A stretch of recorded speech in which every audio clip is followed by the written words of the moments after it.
What's up there, Workforce? Chris here with Work2Game, and let's talk about trusts in Shadowbringers. Now, for those of you not familiar with what a trust system is, Final Fantasy XI already had these, and these are basically something that allows you to replace where you would have a player in your group with a AI, right? So with a computer-controlled character. Now, 14 already has something like this with the companion system where your Chocobo can help you in either a tank or a DPS or a healing role, and then you can actually use your squadrons to go in and run various dungeons and things like that. And so we've already started to see this sort of thing in-game, but this is supposed to take that to a whole nother level. This is supposed to take that to where they no longer just behave like AI or what you control and things like that, but they actually behave like other players. So they are meant to actually take that place for people that maybe don't want to play with other players or can't find other players to play with at the time. You know, thinking about things like DPS queues and so on. Now, one of the things that's unique about them is they are using this as a way to go on and tell story.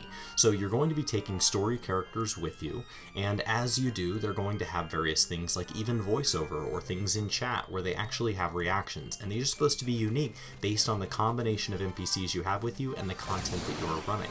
Now, they are locked only in the 5.0 dungeons because they had to write all these different unique interactions and scripts and things like that. Picture the way like one companion interacts with another companion, and so since they had to do that, they are limiting the number that they will add to the game at this time and then the amount of content they'll have access to. It doesn't sound like there's any intention to run that backward, but that is actually one of our questions for the interview, so feel free to go watch our interview with Yoshi P.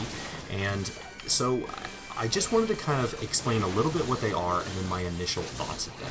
Now, I did have a chance to run one of the new dungeons with the trust system, and I ran the new dungeon 4 times during the day, and during those 4 times, I ran it 3 times with trusts because everybody else was kind of doing their own thing. I didn't want to wait for a group because we were in a room of 16 people, and so I just did my own thing and ran it that way.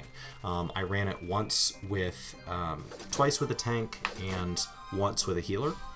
And I will say that they behave a lot like Squadrons did on day 1, in that like there were certain things that were clunky about them, but they actually do seem to have an ability to not stand in things and not die. So whereas they were a little clunky out of the gate, and I expect that to get better over 5.1, 5.2, and so on, I will say they were not particularly anything advanced, but what I was impressed with them was they did do mechanics. Now keep in mind that when they do mechanics a lot like maybe a duty finder group would do mechanics, behaving like players. So if, you know, I'm running over here, so say there's 4 things that have to get stood on or we die, which is one of the mechanics in the dungeon that I was running. If I pick one to run to, it doesn't stop one of them from running to the one that I'm on. They don't necessarily adjust to my behavior. They do seem to adjust to each other, but they weren't very responsive to the behavior that I was doing. But otherwise, they ran really great. They were really slow compared to actual players, which Yoshi-P said was intentional. He did not want this to be more optimal than running with other people. So it just seems to be something where, like, if you add the amount of time a DPS would wait and the amount of time you would spend in the dungeon, maybe it's faster to run it with a trust and get the instant pop. It also was really neat. We didn't get the exposure to a lot of the voiceover stuff because they said that they had that kind of hidden so that they wouldn't accidentally reveal anything with story. But I look forward to seeing kind of the different things they have to say. Hopefully we can see some different personalities kind of come through. I picture the interactions being kind of the way different retainers, you can have different personalities, and I would love to see where this goes from here, that they add other characters and it adds other unique actions.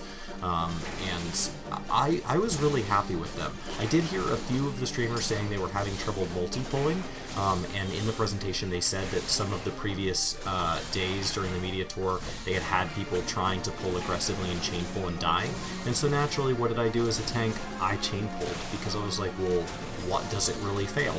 And the answer is no, but it's kind of like a healer or a tank that doesn't want to multi-pull. So what you have to do if you're going to multi-pull is you have to kind of force them into it, just like I would if I was tanking and I was in a hurry.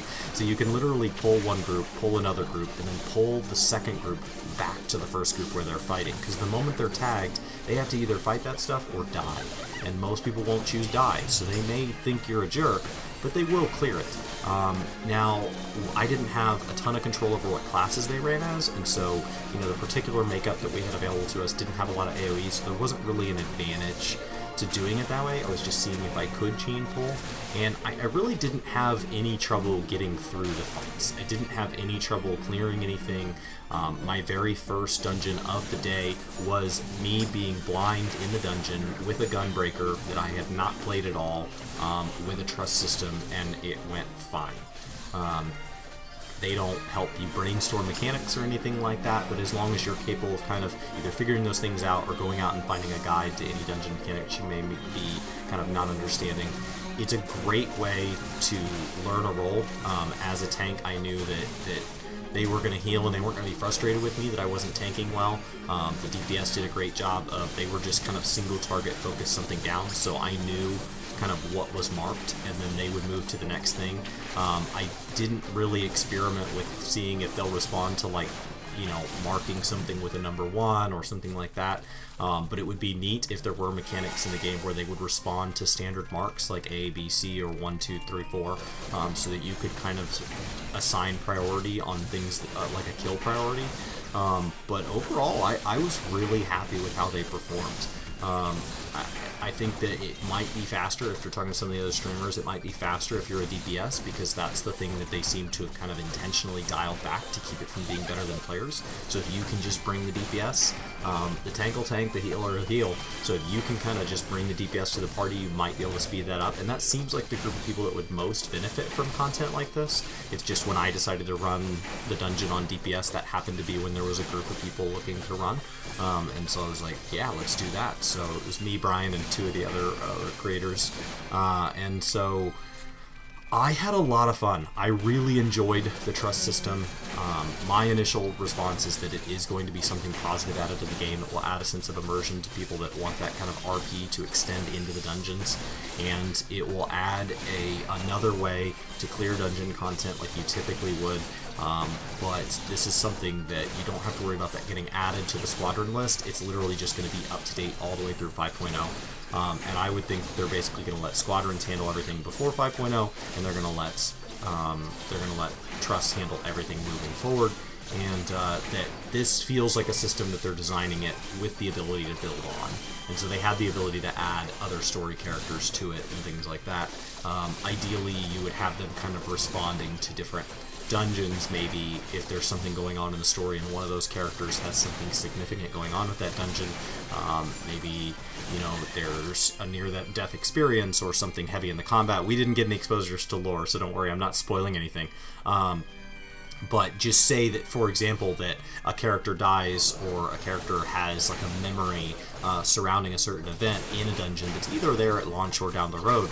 It would be interesting to have that person in your trust to kind of respond to that and say, oh my gosh, like I'm totally remembering this right now and this is my feelings toward this, and kind of elaborate on anything they would normally say in a quest or a cutscene. So I'm really excited about it. I would love to know what you guys think and what you expect. If you have any questions about the way the trust system performs, definitely let me know down below. Brian and I will try to keep up with comments through all this, and then we'll be trying to do some feedback and things like that, because we have about a month to talk about everything we experienced. We're putting out a big wave of it today, but we did not get everything done before today, and so there will be a bunch more content surrounding everything that happened on the media tour kind of trickling out over the weeks to come, and it's an immense amount of content to kind of dive in and talk about, and June 28th will be here before you know it. My name is Chris with Work to Game. I hope you guys have a fantastic day, and I'll see you next time. We really appreciate you watching. We really, really, really do. We really appreciate you watching. We really, really do. A 30-second end screen is so long. I don't know how to fill all this time.